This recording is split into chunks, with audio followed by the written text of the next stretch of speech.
This is the Thoughtful Travel Podcast. I'm your host, Amanda Kendall of the notaballerina.com travel blog. Every episode I'll share travel tales from several fellow travel lovers, and together we hope to entertain and inspire you, remind you of some of your own great travel experiences, and encourage you to hit the road again soon.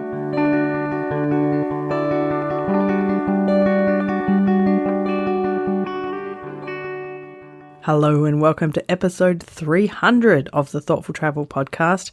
It's about Thailand, my first post-COVID adventure abroad.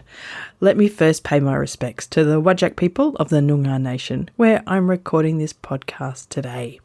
So it is episode 300. It seems like a momentous milestone, and it is also, I must say, an excellent coincidence that this milestone also coincides with a momentous occasion, that of me finally getting out of Australia for the first time in 3.5 years. So in this episode, I'm going to give you a quick overview of the trip I've just returned from, and also some thoughts about travelling abroad after a long break. That's going to include a conversation I had recently with Jean Cheney, who also returned from her first post-COVID trip abroad quite recently. I'm also going to look at how I tried to be a thoughtful traveller on this trip. I like to go back to my kind of thoughtful travel framework from time to time. Now, in some future episodes in the next few weeks, I'm also going to go much deeper into my experiences both in Bangkok and in Chiang Rai in the north of Thailand, including some chats with people I met along the way and all sorts of other cool bits and pieces. But just for the purposes of this episode, let me give you a quick overview of the trip I've just taken. So it was fairly last minute. I was invited just a few weeks prior by the Tourism Authority of Thailand to go on this media trip. At first I was like, I don't think I can fit this in. This seems tricky, but I must say, kind of seemed destined to be and to work out. The actual date squeezed between a bunch of work projects either side, and I actually just needed to move a couple of things, and when they seemed to be easy to rearrange, I thought, okay, must be meant to be, and I said, yes, please, I would love to come. So the itinerary of the trip, broadly speaking, was to spend 2 nights in Bangkok, 3 nights up in the north in Chiang Rai, and a final night in Bangkok. Altogether, in the Bangkok parts in particular, there were 7 Australian media people, a mix of writers, YouTuber, Instagrammers, and me, the only podcaster. A great mix of lovely people. You'll hear more about them and hopefully from them as well in future episodes. And there were just 3 of us who went up to Chiang Rai. So it was, a nice small group and, really lovely people. So that all made for a fabulous trip, but before we get to more about how I felt about going, I want to just play a little bit of an extract from a chat I had recently with Jean Cheney. Now, you might remember back in episode 297, I chatted with Jean about her recent trip to Iraq on a group trip run by her friend Janet. So as well as hearing all about her Iraqi adventures, so you can go and listen to episode 297 and hear all about that, I also asked Jean about why she'd chosen to go to Iraq, and then her response and our conversation around that is actually very relevant to how I feel about going overseas for the first time since COVID. So let me play you that part of our chat. I was personally in a really bad rut from COVID lockdowns. Not being able to travel for nearly 3 years. All of my travel that I'd done had been very stressful work-related travel. And I'm like, I need to see the world, but I need to see something different. I don't want to go back to New Zealand. I love New Zealand, no shade to you guys. But I just needed to actually see something really different. So when this opportunity came up, I had the confidence knowing that Janet had been there herself as an independent traveller with some other people I knew, some other content creators, and then had successfully run 3 trips. And everyone's reaction was the same. You go there is stress, there is the unknown, there's a bit of trepidation. And then when you leave, you're planning when to come back because the people are just so fabulous to deal with. So for me, I needed a destination that was totally different. I didn't want to go back to Europe. Europe is incredibly expensive at the moment with the Australian dollar doing so bad. And I just wanted to go somewhere like warm and different. I needed to, see something different. That's really interesting. So it was really kind of you needed kind of a mindset jolt kind of experience. I did, yeah. And it worked, obviously. It definitely did. Yeah, and there was also the pleasure of going on a group tour was not having to organise anything. I do so much of it in my personal life and my work life. I didn't want to pick a hotel. I didn't want to pick somewhere for lunch. Those kind of decisions, I just didn't need to be making them. Especially somewhere like Iraq, where I imagine it's much harder to have much information about it. Even if you're going to research it yourself, it's going to be less straightforward to make those decisions and not know the context well enough to make sensible ones. So it's just like, this is just easy. I love that. Because travel travel is amazing for like resetting life sometimes. So now that you've come back, how long ago did you get back? 3.5 weeks ago. So tell me, did it get you out of this rut, or have you had to sink back into normal life? No, it got me out of the rut, and it gave me the time. And certainly because, both layovers in Doha, I had like 14 hours. Gives you a lot of good time to contemplate life when you're at an airport That's true. long. Yeah. Just gave me the time to reevaluate what I actually want to be doing. No. I love travel and I am passionate about it, and I have a few other sort of passions. And the daily grind was starting to take those away. Just the daily grind to, make money, be good, be a person who has a career, and a career that society can approve of. And I just go like, my age, I don't want to be my career anymore. That's not my identity. And going and traveling and meeting new people and having new experiences is who I am. Mm-hmm. I love people. I love talking, engaging. I could talk for hours about so many things. Like, you want to know about tree frogs? I got you covered on that one too. And that's where it just much to one of my employers' distress, like coming back and just saying this job's not for me because yes, I'm very, very capable of it, but that's not the problem. The capability is not the problem. It's the self-satisfaction and the aligning with my values. So that's been a difficult conversation to have with them. But again, traveling, and especially somewhere to Iraq, going like, yes, I can do this. I can go to a new destination, a difficult, unknown destination, get myself there, get myself back. I'm still a functioning adult, in the travel world. It gives you a big confidence boost, doesn't it, I think? It reminds you that you can do all sorts of amazing things. Yeah. So, and it's a good story to tell too. Like when people are like, oh, what have you been up to? I'm like, I just came back from Iraq, what else? Yeah. Yes, you joke, but it is, especially after COVID, and of course you guys in Victoria had it even, much longer lockdowns and everything. I think that does really dent your confidence in dealing with the outside world and with new and strange things. And it is kind of a muscle that we need to practice. And you just did it on a kind of extreme version, and obviously proved to yourself that you're still very capable of doing that, which I think is important to feel that. Well, I already thought I related hard to what Jean was saying at the time we recorded this chat a few weeks back, but after my trip now, I relate even more to exactly what she was saying. I definitely needed a bit of a mindset jolt. It's been, a weird few years, and I know many of you have been back out there travelling widely and wildly since then, but just various circumstances have meant I've still been in Australia, had to do, travel for work, haven't been able to get out of Australia until now. And I got a little bit anxious and concerned about, how it would be. I'm always a little bit more concerned when I'm travelling without my son and leaving him behind. So, it was a little bit of a jolt to get past that, and I really did need that. And I think that's one of the reasons I was happy to go on this particular trip. As Jean said, as she chose to go on that group trip to Iraq, I also felt quite comfortable for my first post-COVID trip abroad to be going with a trip already having everything organised for me. I travelled before with the Tourism Authority of Thailand, and I knew it would be really well organised. I knew that there'd be a bus and a hotel and meals at restaurants arranged, and not too many decisions to make, but that I would still enjoy it because the itinerary looked great. And of course I knew that Thai people are such kind people, which helps as well.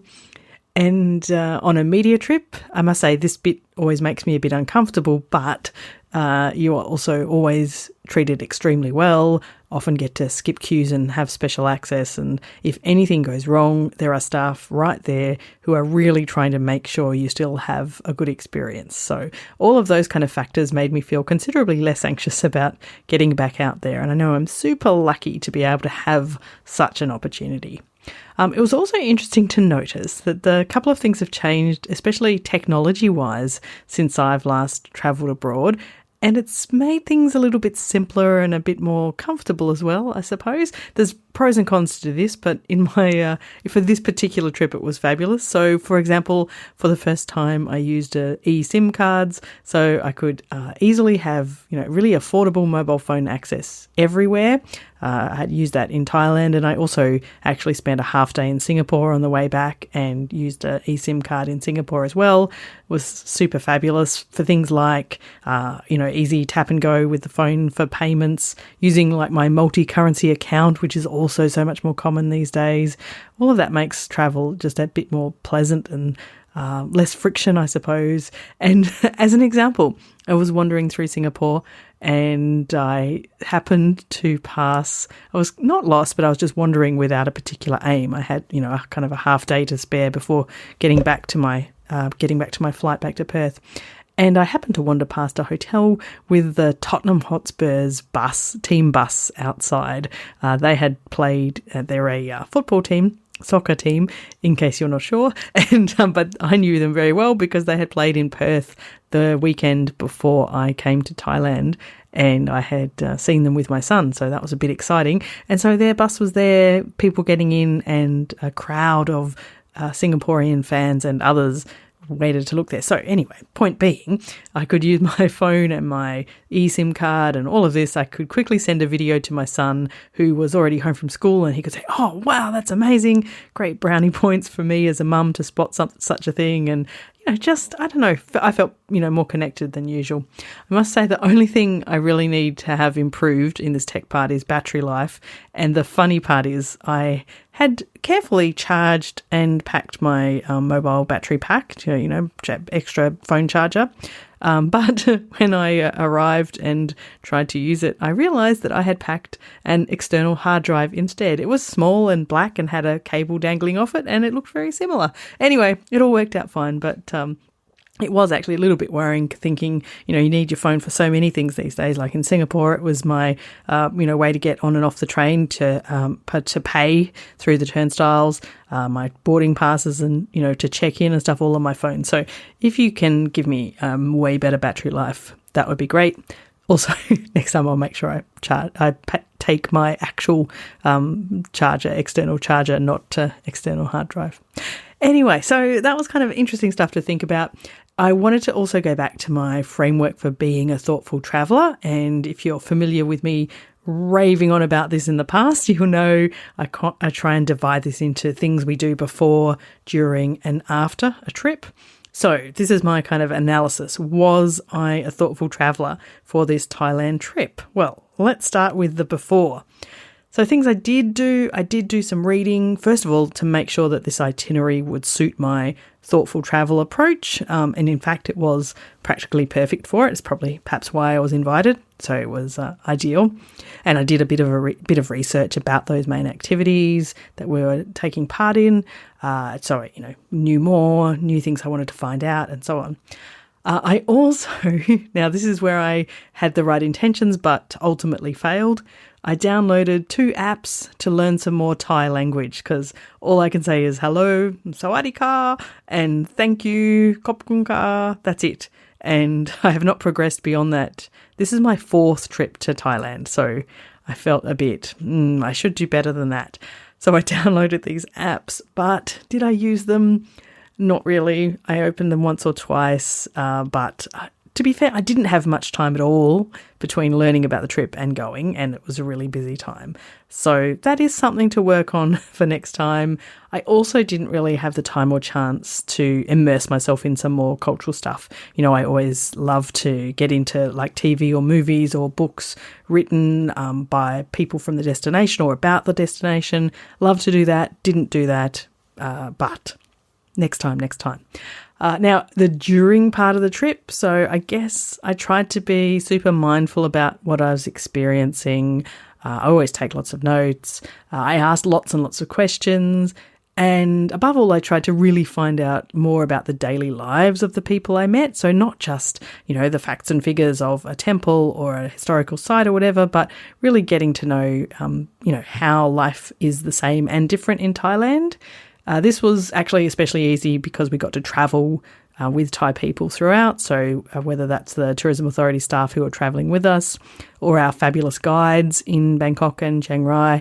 But it was great to have that kind of ongoing connection, and loved finding out more about them. So thanks everyone for indulging me in my thousands and thousands of questions. I also answered any questions they had as well. And I also did lots and lots of Googling during the trip. So that was another big bonus of having an eSIM card on our bus trips, especially in Chiang Rai. Our activities were often like an hour or so away from our hotel. So amongst chatting with the other people on the trip, I also managed to, get some more background information or dive a bit deeper. So I think I did okay on the being thoughtful during the trip. And then when we get back to the after the trip, have I been thoughtful about it? Well, I've only been back a couple of days, so give me some more time. But some of the things I know that I try and do to be thoughtful after a trip is to really have memories, sometimes tangible memories that I will always fall back on. And so one of these things is having some nice souvenirs, something that are practical or useful or that I'll see. I'm especially proud, I must say, that I found a fabulous football shirt for my son at the airport from a local Thai team. And I got the best mum brownie points because he thinks it's the best present I've given him in ages, or maybe anyone's given him in ages. Don't tell anyone else. But it was, he said, he loves collecting football shirts. And he said, I could never find that anywhere else. I'm so glad you got that for me. So that was a bonus. And, we've delved deeper into the history of that team. So that was really fun. I'm also going to make a different kind of photo book. So we often talk about this in the group, and for this time I tried the Find Penguins app, which is kind of like, I suppose, old style blogging, where I uploaded a few photos and a really quick sentence or two each time we went anywhere. And I'm going to test that out. It's kind of cool because it looks like it includes a map and some stats of like the distance you've travelled, I think, and, various bits and pieces. So anyway, watch this space. I have to test that out. Now that I've done it, I have to send off and see how that turns out. So I think after is okay, and I've got a list of people I really want to stay in touch with, so we'll see. Basically, I cannot wait for my 5th trip to Thailand sometime soon.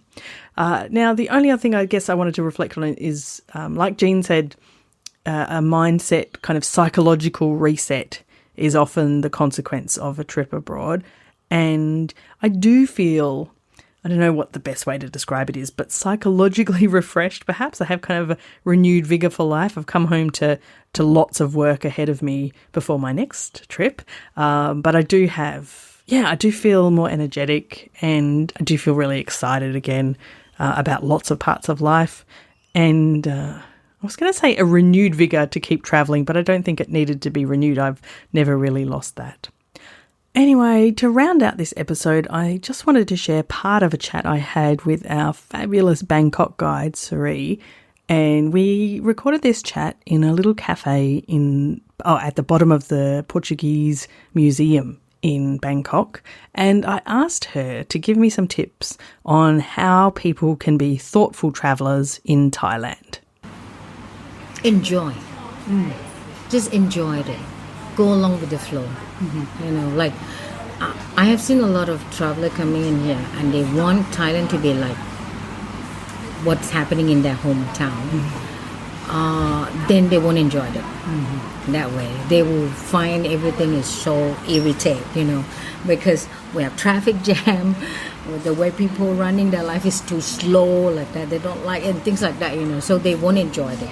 But if they just sit back, relax, go along with the flow, like you are, absorbing what they have in surrounding in the community here, you'll be fine. And you can enjoy it more, like sit back, relax by the garden and watching all the trees. Oh, this tree, we don't have it at home. It's so beautiful here. Easy, simple thing.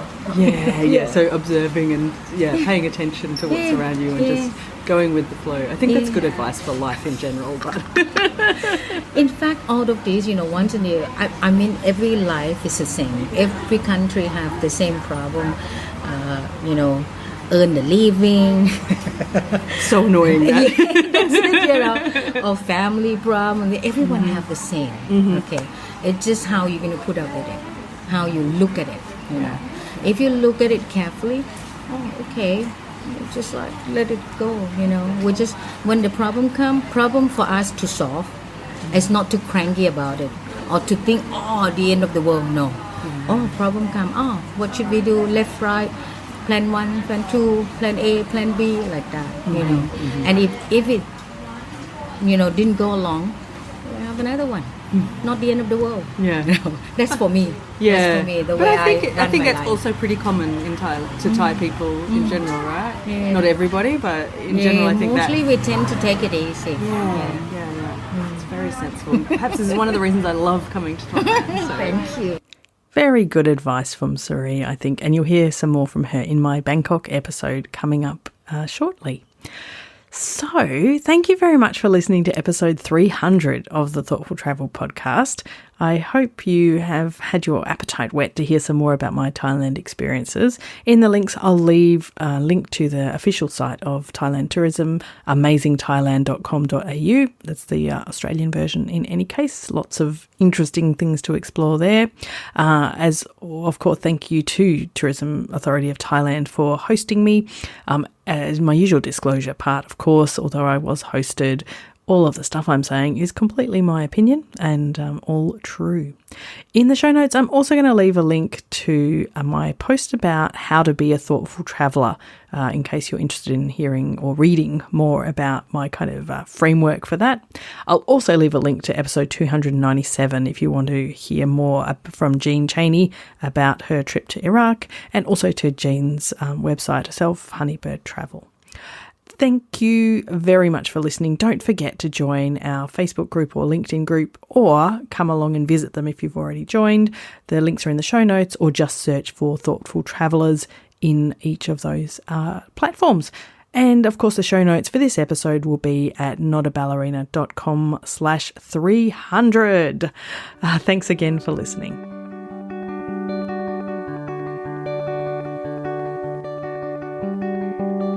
This has been another episode of the Thoughtful Travel Podcast.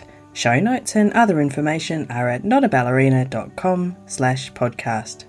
Join me again soon for another chat about why we travel. Bye for now.